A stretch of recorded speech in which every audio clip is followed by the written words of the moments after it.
Is NutriScore good or bad?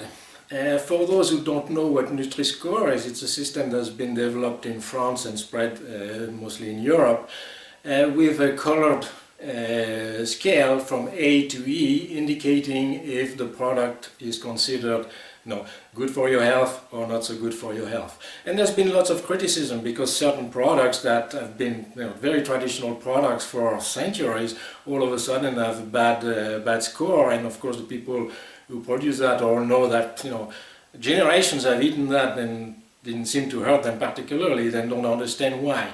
And certain products that seem to be more like very processed and mostly carbs getting an A, then people were kind of doubting if that was serious. So what NutriScore as such, the idea I think is a good idea. It's a way of helping people without bringing a whole bunch of numbers and telling them if a product they buy, if it's a good product for your health or not. But the problem is, a diet is not made of only one product. For instance, I can give you an idea. I was in France recently and we bought a pack of cookies, very good cookies, leading brand, and they're very, very good. Those cookies were scored E, so very bad. Next to that, I could see on the pack of sugar, which is just sugar, a D. So the cookies were made with flour, eggs, butter, and sugar. E, just raw sugar. D. To me that's kind of weird, because if I had to survive on only one product, I would prefer to survive on the cookies than on the sugar, for a very simple reason. The sugar does not contain any protein. At least the eggs that are in the cookies bring some protein. There's much more protein. I find it's more balanced. It's not something that you should live on, but it is more balanced than sugar. So why is sugar having a healthier score than the cookies? And that's the whole problem. I think what we need to look is, okay, what is your diet? Because you can have, for instance, butter is going to be an E. Well, who eats only butter as the sole food of their diet? Nobody does, but we use butter as an ingredient in all sorts of recipes. Same thing with sugar. A little bit of sugar is fine. Personally, I don't add sugar in anything, not in coffee, not in tea, not in yogurt, nothing. But we cannot isolate one ingredient and then claim that that's bad because it's only an ingredient and you're going to mix with other things.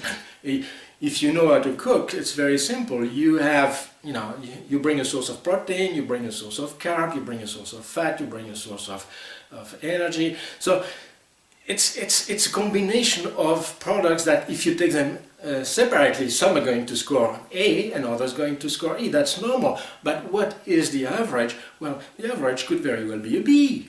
And then what? Is that really a problem to put butter, when you want to prepare something in the pan?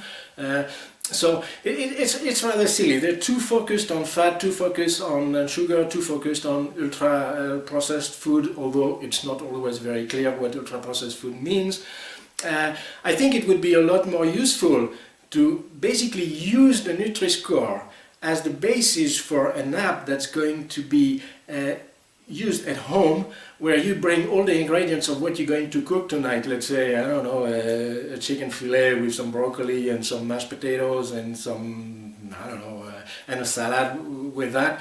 And then you put, or the system would put kind of a, average nutritional value of all the different components and tell you what your meal is going to be, and tell you also, give you an assessment of your diet. Considering all the things that you eat on a regular basis, you can enter that and it will tell you. To me, the NutriScore on products that are in the supermarkets today, it's only valid for a whole ready meal. Then you have a good indication. But if you take different little ingredients, that it pretty much doesn't mean anything. You can focus on the dessert. Yeah, okay, a lot of dessert might not be very healthy, although some are. Fruit can be a dessert. It can be cheese is also healthy, but it's also all a matter of quantities. How much do you eat? What is your diet in total? And I think if people really want to have a good assessment of their eating habits, they basically need to have an assessment of what they eat on a regular basis, a diet, and then basically they are the ones who have to receive the NutriScore, not all those different foods that they can buy in the store, and then they will be able to make some more informed and better informed decisions. If you're interested in my videos, please click on the subscribe button, or you can also visit my website.